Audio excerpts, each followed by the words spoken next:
Clash at the Castle was yet another example of an impressive event put on by WWE since Triple H took over. With the Undisputed Universal title up for grabs and an epic battle between Drew McIntyre and Roman Reigns, as well as all the grudge matches, this was going to be a great event. The event was also the first big event in the UK by WWE ever since SummerSlam 1992.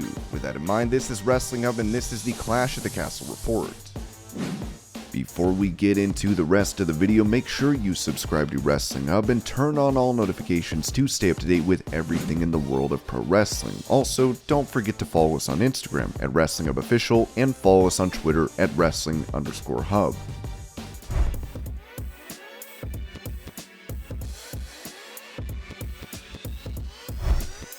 The night was started by the 6-woman tag match. Bayley's team, named Damage Control, had to get the win after losses in the final of the tournament. Bayley got sung to in a throwback to NXT TakeOver as things devolved into a brawl. Alexa Bliss started to wrestle with Io and was isolated in the enemy corner. Asuka came in but suffered the same fate. Bianca could not get into the match and remained in the corner waiting for a chance to wrestle. Bliss hit the sunset flip powerbomb on Sky, but Bianca didn't get the tag as Bayley pulled her down from the ropes and pretended to have hurt her own ankle. The moment Belair turned back, she threw her against the turnbuckle. Bianca finally came into the match and then started to throw people around. She destroyed Kai with a huge powerbomb. She was then taken out when she was looking to take down Sky from the top rope. Bayley entered the ring and hit a facebuster. Sky took advantage and hit the moonsault, followed Bayley getting the pin. Just like that, she had pinned the champion. In the future, this could mean that Bayley challenges for the title. Bayley, Io, and Dakota defeated Bianca, Asuka, and Alexa. After the match, Bret Hart was shown in the crowd. Tyson Fury was also shown in a video package and was shown shaking hands with Drew McIntyre.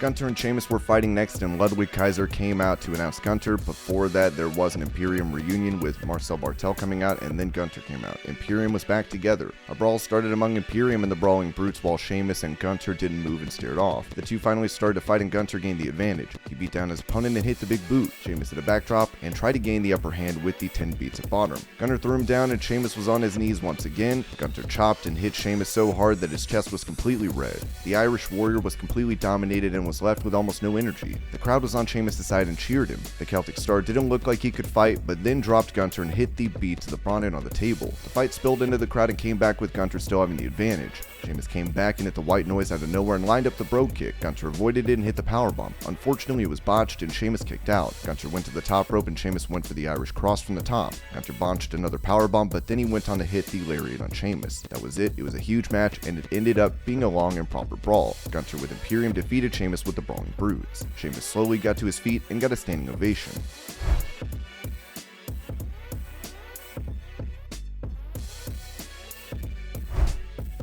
Shayna was kept off her feet with Liv taking her out again and again and keeping her unready. Shayna was looking to wrestle and take the beating to Liv, but Liv kept getting the upper hand. Shayna knocked Liv down off the ropes and then used the hanged up arm to punish Liv. The punishment continued with Shayna trying to kick the arm out from under her. Liv finally came back with a drop kick. Shayna came back once again and hit a knee. Liv came back and tried to attack Shayna, but she locked in the Kirifuda clutch. Liv broke out of the lock and took the arm out. Shayna tried the armbar. Liv rolled out of it and was trapped in another Kirifuda. She rolled up pinning Shayna, forcing her to let go. She then hit Shayna with the facebuster from the ropes and that was all she wrote. Liv Morgan defeated Shayna Baszler to retain the SmackDown Women's title.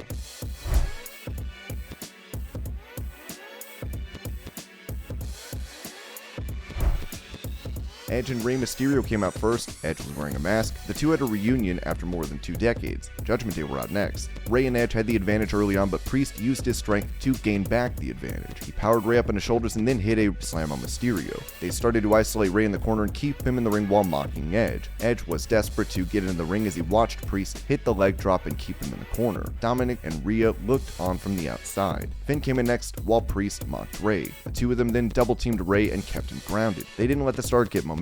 Outside the ring, Rey took Priest's legs out from under him and dumped him in a move where he ended up crossed over the barrier. Edge finally tagged in and went on a roll. He dumped Finn out of the ring and put Damian on the ropes. He then hit the 619 on Priest, which was impressive, although it was botched. Dominic tried to cause a distraction for his father, but Rhea took him down and beat him up until Rey came flying and hit the suicide dive. Rey went for the 619 on Finn as well, but Finn suddenly turned to hit the lariat. A distraction from Dominic saw Finn dumped into the ropes once more. Rey hit Finn with the 619 and then Edge hit the spear, and that was it. Rey Mysterio and Edge defeated the Judgment Day. After the match, Dom had come out to celebrate with his father and Edge, but it looked like he was having an argument with the Rated R superstar. He then turned and hit the low blow on Edge out of nowhere. Rey was unhappy with it and pointed out, pushing Dominic around. Dominic then looked like Rey was calming him down, only to turn around and hit his father with a huge lariat. He then left him lying. Edge and Rey slowly stood up and shared a hug while the Judgment Day laughed at seeing their enemies fall apart.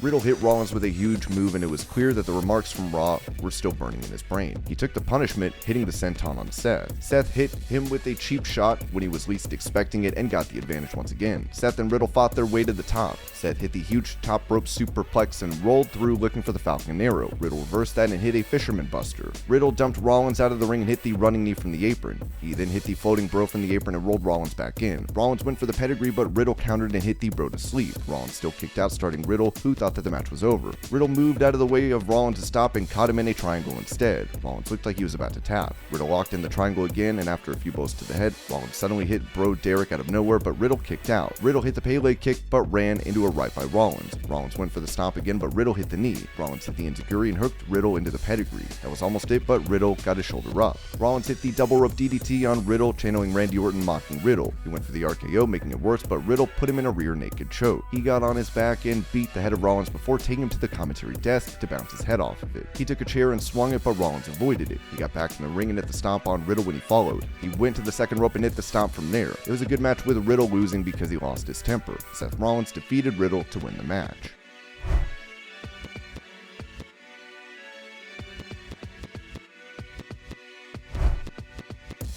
WWE played Broken Dreams before Drew's entrance, playing a promo showing his many years in the wrestling business. The crowd was hot-shocking Reigns and McIntyre with their fervor as the match finally started off. McIntyre and Reigns locked up and Drew sent Reigns packing. He walked out of the ring and then came back slowly. Reigns was unhappy with how behind McIntyre the crowd was, and Drew took advantage of that, throwing him around and hitting him with the punches in the corner. Drew took Reigns out but came face to face with Karrion Kross, and that distraction was enough for Reigns to hit him and send him into the barriers. Kross had thrown a water bottle at him from the crowd. McIntyre was able to just beat the count. Roman looked to beat down McIntyre once again as the punishment continued. McIntyre finally found offense again, hitting Reigns with the sudden Glasgow kiss. The two then started to brawl and fight, McIntyre hitting the clotheslines and suplexes, and McIntyre then put him on the top rope. Reigns hung Drew up upside down with McIntyre trying to hang on with the hair. McIntyre bounced up and threw Reigns down. McIntyre hit a huge spine buster on Reigns for a near fall. Roman was about to hit the Superman punch but was avoided. Drew went for the Claymore, but Reigns came back hitting the Superman punch. He then hit the rock bottom. Drew still kicked out. McIntyre was getting momentum going, but Roman tried the guillotine and locked it in after a spear. Drew was left in the middle of the ring with nowhere to go. Despite the guillotine, McIntyre stayed on his feet and threw him out of the ring. Drew got ready for the Claymore, but Reigns hit him with the spear again. Once again, McIntyre kicked out. Reigns was upset with the ref and confronted him. Drew hit him and Charles Robinson was knocked out. Theory rushed out with the briefcase, but as he rushed across the crowd, Tyson Fury hit him with a knockout blow. Roman went to hit Drew with a steel chair, but Drew hit him with a Claymore. Roman still kicked out. They got to their knees punching one another. Drew and Reigns exchanged multiple shots, now on their feet. Drew hit the Claymore and was almost pinned. The referee got pulled out of the ring. Solo Sikoa of the Anoa'i family, a brother of the Usos, came out of nowhere and hung Drew up. Roman hit the spear as he defeated Drew McIntyre to retain the Undisputed Universal title. After the match, Tyson Fury got to the ring and faced off with Roman, nodding. He shook hands with Roman and then looked at Drew. Tyson then picked up Drew and they appeared to stand together in front of the crowd. Fury got the mic and said that Drew had made everyone in the UK proud and how the whole building had been chanting his name. Fury started to sing American Pie. The two sang the whole song because the company stopped making sense. McIntyre said that neither Tyson nor he ever stayed down and he promised he would get his hands on the title. The two sang songs once more and the show went off the air. And this was your Clash at the Castle review. I hope you're all having a great day. Thank you so much for watching, and I'll see you later.